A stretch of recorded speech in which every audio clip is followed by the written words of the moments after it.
Okay, welcome guys, welcome to today's workout. So in the workout today, we're going to go back and we're going to use the foundation protocol. So meaning that we're going to draw a little bit from the others, from the power, from the strength, from the capacity workouts. We're going to put it into one more holistic workout. So foundation, people might call it getting generally prepared for working out, doing the moves, etc. So what are we going to need for today? So if we're doing this one at the gym or you've got this stuff at home, then this is the way that's going to run. We're going to use the assault bike and we're going to use the rower for the conditioning parts and the finishing parts of the workout. Other than that, we're going to have a pair of dumbbells. Now I've happened to got two pairs here. One will demonstrate with the 10s. I happen to use the 25s for the workout, and obviously the heavier that I'm going, the more it's going to slow me down. And it's going to become significantly more taxing, which is what you'll see when you see my heart rate chart later on via Instagram stories. So the workout consists of 2 rounds in part A, 3 rounds in part B, and then part C, which is the finisher, is about just going for it, whatever you've got left in the tank. The idea again is to try to get this done in 30 minutes. If you don't, that's fine, keep going, or go as far as you can in 30 minutes if time is obviously something that's a bit precious on you today. So let's call it the buy-in. So part A, there are 2 rounds. You're going to go 10 calories on the bike. You're going to try and get them as fast as you can. When you come off the bike, you're going to grab your pair of dumbbells and you're simply going to have them by your side like farmers carry, and you're going to simply get 20 lunges. So 1 step, 2 step. Now, obviously make sure that you've got a bit of space. So we've kept the bike and the rower inside the studio today, and we've gone outside. Weather's actually cleared here in Sydney, so we've gone outside to do our lunges.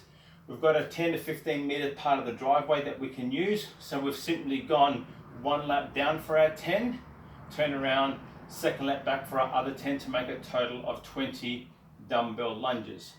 What we don't have here on the floor at the moment, but is still outside, is a battle rope. So you don't need an expensive one. You can pick up a cheap one from any of your local stores like Kmart and Target. If you can't find any else online, then most of these guys have still got some of them in stock.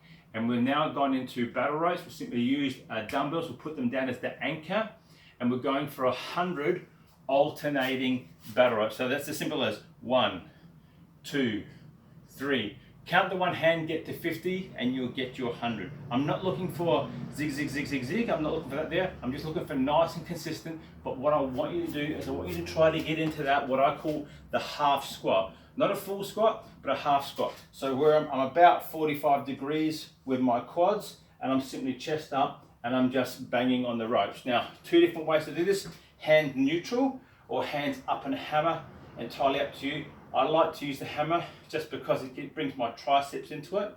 But other than that, you're going to go for 100 of those.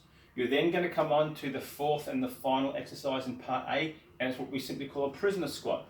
Simply hands behind your head, and you're going to do is come down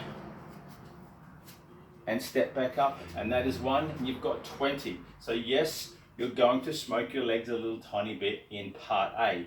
You're going to go back, you're going to complete that 10 calories, 20 dumbbell lunges, 100 alternating ropes, and 20 prisoner squats, and that'll complete part A of 2 rounds.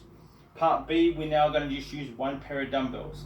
You're going to come into the dumbbells, and you're going to get for 10 bent rows. So simply, double hands, use the weight that works for you, simply setting down, 1, 2, and so on to get your 10. You're then going to come into a combo of devil's press with dumbbell snatches. So you can do however you want. So it's 5 devil's press. For those who are not familiar, devil's press is basically a burpee and a snatch with the dumbbells in your hand. So you can bring the dumbbells down. You're going to drop, chest and hips to the floor. You're going to stand up to overhead, and that is 1 rep. So it's going to be 5 devil's presses. You're then going to put the dumbbells down, and then you're going to go 5 on each side of alternating 1, 2, to get a total of 10, 5 each hand, of alternating dumbbell snatches. right to the floor, touch and go. You'll then finish off that by coming back onto the floor, simply getting 10 nice tempo push-ups. That is 1 round. We're going to go for 3 rounds. When we've got that, we should be at around about the 20-odd minute mark, 15-20 minute mark. Again, subject to the weights that you're using in your dumbbells, particularly because part B should slow you down. And then to bring the workout home, we're onto the rower and we're going to go for 2,000 meters. Yeah, that's right. Set it for 2,000 and just row till you get the work done. The aim is to try to stay at a consistent pace. I don't want to see spikes doing this. So what I like to do is I like to use what I call the block chart on the rower, which simply creates a bar chart as I'm going along. I'm trying to be as consistent and without as little dips as possible in both my stroke rate and my power on the pull. So let's just recap. Part A, 2 rounds of 10 calories in the bike, 20 dumbbell lunges, 100 alternating ropes, 20 prisoner squats. Into part B, 3 rounds of 10 bent over rows, double dumbbell, into 5 devil's press and 5x5 alternating dumbbell snatches, ground touch to overhead, into 10 push-ups. Part C, the final bit, 2,000 meters on the rower to bring it home. Now, we're doing this at home and we don't have a lot of equipment.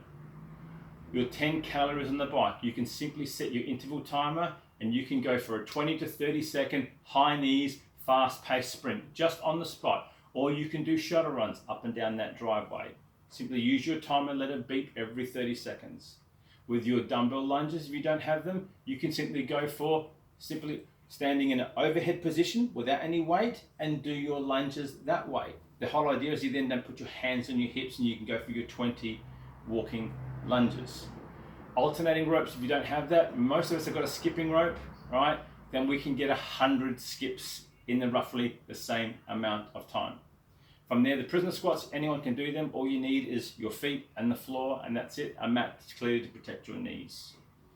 Coming on to the bent rows, if you don't have the bent rows, again, I've talked about the $7 bag of sand that we can get from a Bunnings store. You can use that as your bent rows. You can also put it inside the bag. You can halve it, make it 10 kilos. You can make 2 little tubes of 5 kilos, whatever, but you've got something there for simple as $7 and that workout will do it. Same thing with the devil's press. Take the bag, take the sand bag, put it in a backpack. You can step down, stand up, and you can do a kettlebell swing to mimic the overhead move with the bag. That'll also let you get away with the devil's press equivalent. Push-ups, you don't need anything, just you and your body. Now the finisher, the 2,000 meters. Now, that's a taxing one if you don't have a rower. If you've got a band, you can mimic doing the band motion. So what I would do is I'd maybe go for 30 seconds of band motion, 30 seconds of skipping. That'll give you a total of 1 minute. I want you to go for 8 minutes, which is equivalent to an average split of around about just over 2 minutes per 500 on the rower machine. You can mix it up, you can do whatever, but be creative if you're at home and you don't have much in store. But that's today's workout. It's foundation. Let's have a look. I'm about 600 calories after doing the workout and a 10-minute stretch afterwards. That's it, all done and busted. Ankles are a little bit sore. We're off to finish packing up.